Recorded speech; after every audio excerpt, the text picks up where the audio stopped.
discutir uma questão com vocês.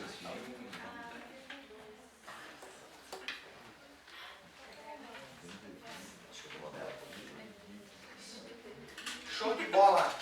92, lista 8 também. Página 11. Página 11. Lista 8.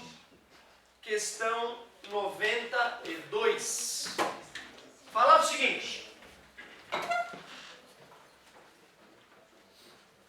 O morador de uma casa registrou durante um mês o tempo de funcionamento de todos os aparelhos elétricos, conforme a tabela.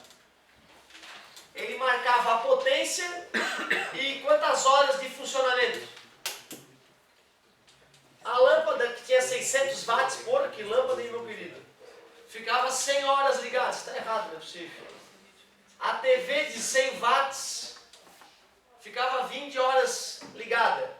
O ferro elétrico de 2000 watts ficava 10 horas ligado. A geladeira de 500 watts ficava 300 horas ligada. E o chuveiro de 4000 ficava 15 horas em funcionamento durante o mês. Ao receber a conta de luz correspondente ao mês registrado na tabela, o morador deve esperar um consumo em quilowatt-hora.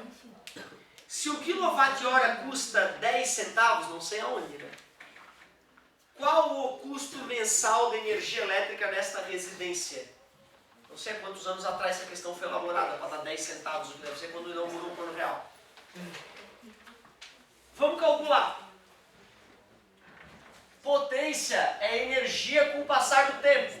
Para calcular a energia gasta, então, eu pego o tempo que está dividido e passo multiplicando. Então vai ser P vezes ΔT. Essa vai ser a energia gasta. Então eu vou aproveitar a tabela e vou fazer a tabela energia gasta, que é multiplicando a potência pelo tempo de funcionamento. 600 vezes 100, 60.000. 20 vezes 100, 2.000. 2.000 vezes 10, 20.000. 3 vezes 5, 15. Com mais 4 zeros atrás, 150.000. 4 vezes 15, 60. Mais 3 zeros atrás, 60.000. Então vamos fazer a soma disso aí. 0, 0, 0, 2.000, 2, depois 6 com mais 5, 11, 12, 13. 3 foi 1. 1, 2. Deixa eu ver se faz sentido. 210.000, 270.000, 290.000. Não, está errado. Esse com esse dá 80. 80.000 mais 60.000, 140.000. 140.000 mais 150.000, 290. 292.000. Watt-hora, né? Eu multipliquei watt por hora. Então isso é watt-hora. Só que eu quero em quilowatt-hora. Vou dividir por 1.000. 292 quilowatt-hora. Esse é o consumo da residência. Se eu não cometi erro nenhum na tabela, né? Tá certo. Tá certo. Tá certinho. Certinho. Sempre conferindo. Beleza. 40 mais. Perfeitinho. Se ele falou que 1 kWh custa 10 centavos, 292 kWh custa X, né? Tu não vai fazer a conta porque é só multiplicar por 10 centavos. Ou seja, dividir por 10. 29 com 2. 29 reais e 20 centavos. Como hoje o preço do quilowatt-hora é mais que 50 centavos, em média, então seria 5 vezes maior hoje o preço da conta de luz. É o preço de não acreditarmos em economia básica. Letra A. De amor. Boa questãozinha, ela é trabalhosa, né? O cara vê aquela tabela, dá um susto, assim, parece que vai ter que sofrer muitíssimo para fazer a conta. Então, aproveitar a própria tabelinha para se organizar vale a pena. Fala.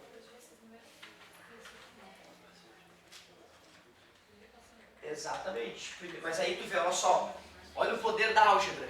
Eu fiz isso uma vez só com letra, e aí comecei a aplicar já a letra. Aí comecei a fazer só vezes, para não ter que fazer tudo isso com número todas as vezes. Certo?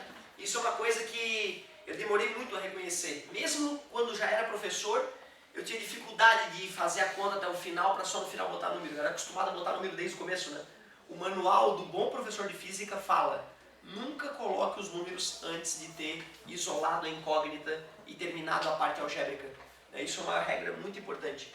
Tu tinha uma questão da UFSC pra gente fazer, não tinhas? Que de repente até vale a pena a gente, já que tem a ver com bastante coisa de matérias vistas recentemente, valeria a pena a gente dividir essa questãozinha com a galera. Até pra gente poder dar uma olhada nessas questões diferentes, aí ver o que a UFSC nos traz de questões. Um amigo tinha me pedido na hora da saída uma questão da UFSC, e como a gente fez tão poucas desde o começo do ano, mesmo que de repente a maioria não vá fazer federal, eu me sinto na obrigação de fazer uma questãozinha ou outra da nossa querida universidade. Então olha só, UFSC 2013, prova 2, amarela, uma questão que é a questão 23. Olha que bonitinha a questão. Em Santa Catarina existe uma das maiores torres de queda livre do mundo, com 100 metros de altura.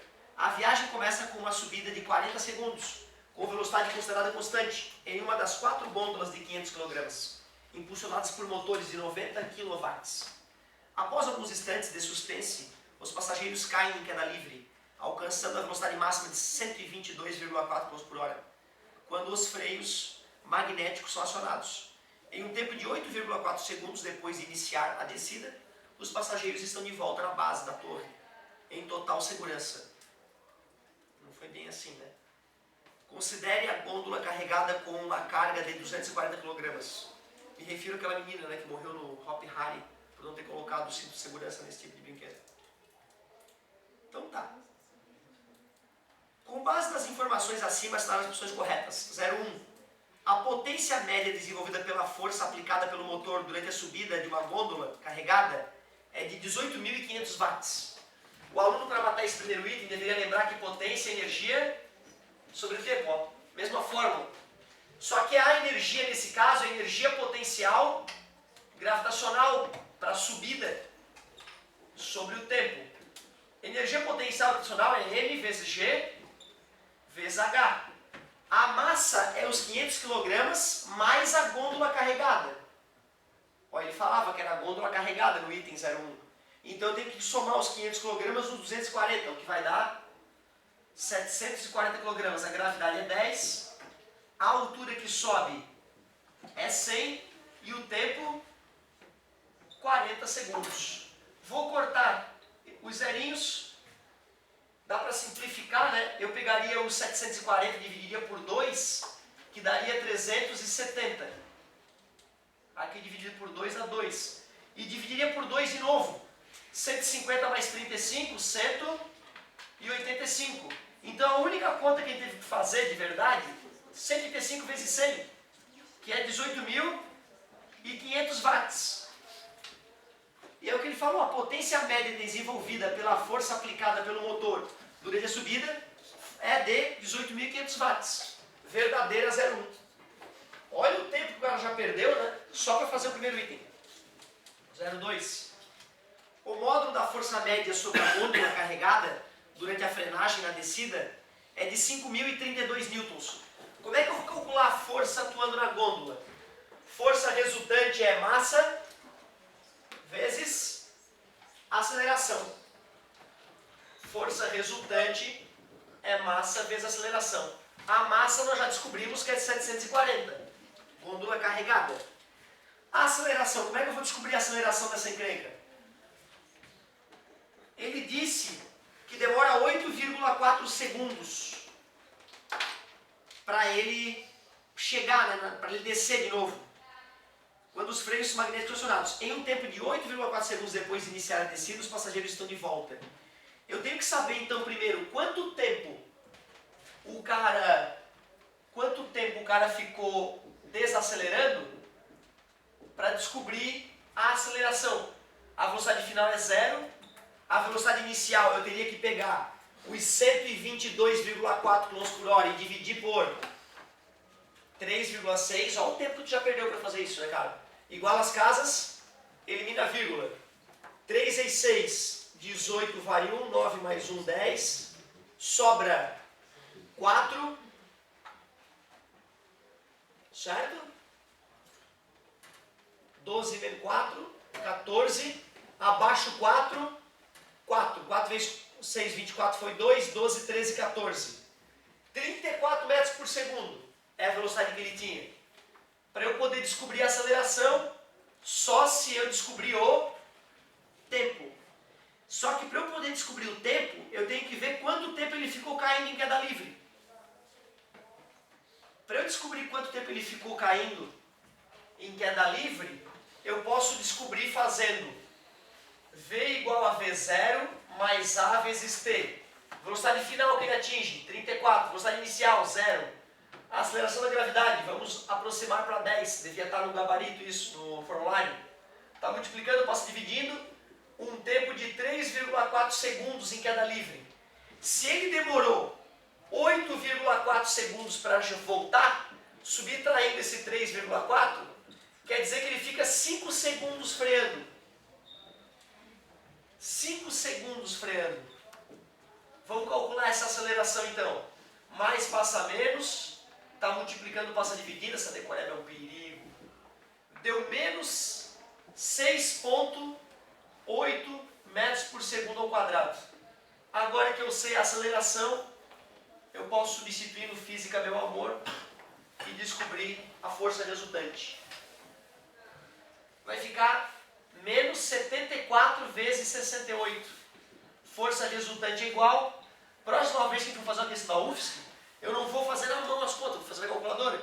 Só para a gente ganhar tempo. Uma vez é bacana fazer na tua frente para tu ver o tempo que leva, mesmo fazendo as contas sem muitas delongas. 32 foi 3, 56, 59. 6 vezes 4, 24 foi 2. 42 com 2, 44. 2, 13 foi 1, 10 foi 1.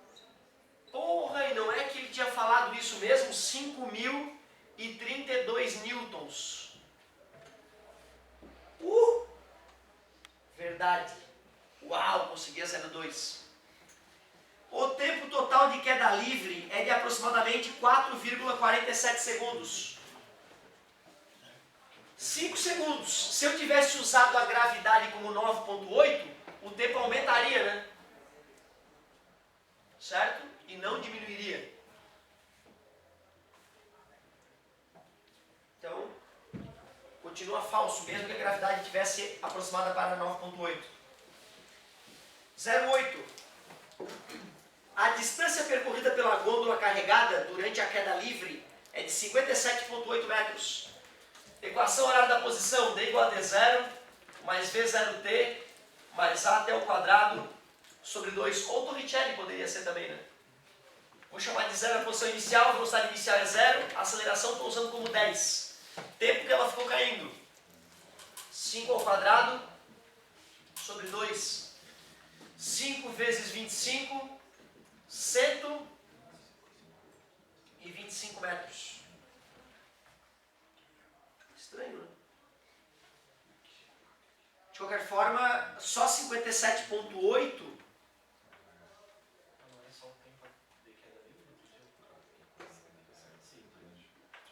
A distância percorrida pela gôndola carregada durante a queda livre. O nosso tempo de queda livre foi 34. Eu usei o tempo de frenagem, né? Nada a ver com a vida, até porque deu uma distância maior que a da altura da Big Tower. Não podia, né? Vamos arrumar essa encrenca aqui. O tempo de queda livre foi calculado em 3,4. 10 dividido para 2 dá 5. 34 vezes 34, 16 vai 1, 12 mais 1, 13. 3 vezes 4, 12 foi 1. 9 mais 1, 10. 6, 5, 1, 1. Duas casinhas após a vírgula. 11,56 vezes 5. 5 vezes 6, 30 foi 3, 25, 27, 28, foi 2, 5, 6, 7. 57,8, exatamente o que ele disse. Olha o tamanho do perigo, cara. 16. A aceleração da gôndola carregada durante todo o percurso é igual a G. Não, ela freia. As crianças morreriam na chegada. Ela freia com uma aceleração, né, que obviamente não é igual a G. 32. Uma mola de constante elástica K mínima de 480,4 Newton por metro, colocada na base da torre, até a altura em que a queda livre cessa, substituiria eficazmente os freios magnéticos, permitindo que a gôndola carregada chegasse na base da torre com velocidade nula. Vamos fazer a conta.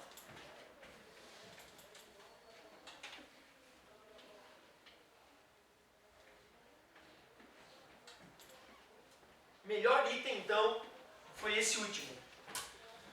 Ele quer botar uma mola na chegada da gôndola. Ele diz que essa gôndola, então, chega, né, com uma velocidade de 34 metros por segundo, né? Ele quer saber o valor do K para que essa coisa chegue com velocidade nula no chão. Ele quer saber o valor desse K. E aí, será que a gente faz usando física honesta ou será que a gente faz pensando uma questãozinha normal de ensino médio? Como agir, né? Vamos fazer dos dois jeitos e poder analisar profundamente o resultado? Em questõezinhas de ensino médio, geralmente a gente ignora o fato de quando o objeto estiver caindo, ele ainda vai estar ganhando, ainda vai ter transformação de energia potencial gravitacional em energia cinética, né? Se eu desprezar isso, eu poderia dizer que a energia cinética tem que se converter em energia potencial elástica, para poder parar ela, né? Então o mv ao quadrado sobre 2 teria que se transformar em k x ao quadrado sobre 2. Concorda comigo? Isso é uma aproximação esdrúxula.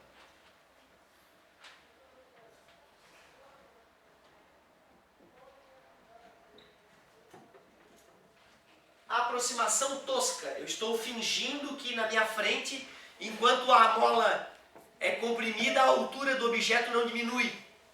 Ah, vou fingir que eu não enxergo isso. A gente faria a conta assim. Qual é a massa da gôndola? Carregada. Ele falava que a gôndola era carregada? Falava. É, né? Velocidade com que ela atinge. 34 sobre 2. 2 vou cortar já de uma vez, né? Isso é igual a cada mola eu quero descobrir. Quanto a mola vai poder se deformar? A distância que falta, né? Que distância é que falta? Tu tá então supondo que é os 100 metros, né? Certo? Eu também poderia usar os dados anteriores para descobrir quanto que ele andou de fato, né? Concorda comigo? Essa é uma dúvida interessante. Será que eu uso a distância que falta, porque eu estou acreditando que no enunciado a torre tinha 100 metros? Ou será que eu calculo usando a física da questão? Isso é uma questão delicada. E será que vai dar igual? Se não dá igual, já mostra que a questão está meio esquisita, né? Concorda comigo? Então tu vê, eu adorei a ideia do amigo, já que tinha 100 metros e ela caiu em queda livre. 57,8 tem que ter sobrado 42,2 metros. A gente poderia jogar na equação de Torricelli ou na equação da posição para ver se é verdade isso, né? Se de fato durante a desaceleração que ocorreu com esse valor, né, desaceleração, na frenagem, né? Para ver se bate com aquele valor. Seria interessante a gente fazer isso. 42,2 ao quadrado. Agora é fazer essa conta gostosa, né? A gente já fez 34 vezes 34, né? Deu 1.156, que eu vou dividir por 42,2 vezes 42,2. Ah, cara, vocês me perdoem. Vocês já viram que eu sei multiplicar e dividir hoje, né? Depois tu calcula aí quanto tempo tu ia perder para fazer essa conta e se a tua matemática básica está afiada o suficiente para fazer essa conta. 740 que multiplica 1156, 1156, 855.440, que eu vou dividir por 42,2 ao quadrado. Dá 480,35. 480,35 Newton por metro. Ele disse que era aproximadamente uma constante mínima de 480,4. Certo? Eu, particularmente, meu gabarito é falso. Tu ignorar os 40 metros que aquela coisa vai cair durante a frenagem e ignorar que nesse momento a força-peso ainda age, e ignorar que tu vai ter que tirar essa energia extra, tu mata as crianças. Em nome da vida das crianças, eu tenho que falar que isso é uma aproximação tosca e que na verdade essa energia cinética mais a energia potencial gravitacional é que tem que se transformar em energia potencial elástica. E esse valor não é um valor desprezível, meus amigos, porque é NGH, massa 740 e a altura é 42. É uma puta quanta energia que vai fazer as crianças morrerem. Então eu não posso brincar com a vida dessas crianças. Prefiro não passar na UFSC e botar o gabarito fisicamente adequado. Falso. Mas a UFSC não será verdadeira, né? Meus queridos. Esse é o meu gabarito. A UFSC colocou 32 a mais, 43 o gabarito oficial. Jamais vou poder concordar com esse gabarito. Jamais poderei brincar com a vida das crianças. Eu gostaria que o dono dessa questão fizesse uma brincadeira dessa e botasse a vida dele em risco com a física que ele usou para matar na questão. E te falo isso porque questões mais elaboradas já levaram em consideração a altura, a diferença de altura quando a mola é comprimida, tá? Por isso que eu estou te alertando para isso. Eu só desprezaria a energia potencial gravitacional se o corpo tivesse caído de 10 metros e a mola tivesse deformado 5 centímetros. Aí eu ignoraria. Mas a mola ficou atuando por 42 metros. Uma doença o cara ter ignorado isso. Então, só com aproximação tosca, me perdoem, caros doutores, elaboradores da questão, mas só com aproximação tosca e burra da questão, só ensinando menos para o aluno ele acerta essa questão. Mas como eu não sou porra nenhuma, né? Os caras são doutor, o que adianta? Parabéns, garoto, questão muito bonita essa. Certo? Então, ó, vale a pena pensar nisso aqui, ó. Chega uma hora que tem que começar a ter uma malandragem para fazer vestibular. Tu não pode ficar procurando cabelo em ovo. Saca? Eu era um cara... Eu te contei da questão do Zeppelin? Do meu ano do vestibular? No meu ano do vestibular caiu uma questão sobre Zeppelin. Sabe Zeppelin, né? Aquele balão com gás hidrogênio ou gás hélio, né? Que flutua por ser menos denso do que o ar. Certo? Dirigível. Tem motorzinho para empurrar ele para frente, né? Falava lá do Hindenburg, aquele famoso Zeppelin que pegou fogo, né? Explodiu, acabando com a tecnologia durante décadas. Pô, um dos itens lá, né, tinha calculado tudo, empuxo, tudo redondinho. Um dos itens perguntava: o Hindenburg voa ajudado pelos seus 4 motores, não sei o que, não sei o que. O Zeppelin voa por causa do empuxo, não precisa de motor, não é helicóptero, porra, é Zeppelin. De qualquer forma, eu pensei, vou fazer os cálculos, né? Vou fazer os cálculos. Fiz os cálculos e adivinha o que me aconteceu? O peso do Zeppelin era maior que o empuxo. Eu pensei, pô, eu vou ser o único cara do estado que vou acertar essa questão. Porque matematicamente esse Zeppelin dessa questão não voa. Tem que ter motor para empurrar ele para cima. Eu assinalei, fiz os cálculos ali de novo. Tenho certeza. Cheguei no outro dia no cursinho para comparar o gabarito com os ninjas, né? Cheguei empinado assim. Vocês fizeram aquela questão do Zeppelin? Fizeram? Porra, que foda, né, cara? Aquele Zeppelin. Pô, pra que tem motor no Zeppelin? Nunca vi um Zeppelin com motor. Mas como assim? Não precisava dos motores? Eu como não? Calculei o peso, calculei o empuxo, o Zeppelin não flutuava. Não, mas a questão foi considerada falsa. Não precisava dos motores. Cara, minha bolinha murchou na hora, né? Resumindo, deu um erro qualquer de dados na questão, ou o retardado que fez a questão não fez os cálculos para ver se batia, e aquele Zeppelin não flutuava. Mas a questão estava cobrando a tua noção histórica de que Zeppelin voa pelo empuxo, e não a física da questão. E ó, nem me dei o trabalho de entrar com recurso nem nada, entendeu? Mas perdi a questão. Deu uma caidinha boa já na minha posição em função disso. Então tu vê, né, cara, às vezes tu tem que fazer com menos física, tem que ser pior para poder acertar a questão. Isso me magoa bastante. Queria muito que o autor da questão pudesse se defender, porque ele tem que se defender dessas minhas acusações, né? Mas deixa uma próxima. Falou, meus queridos. Altas questãozinhas essa da UFSC. Daqui a pouco a gente volta pro Enem, meu querido.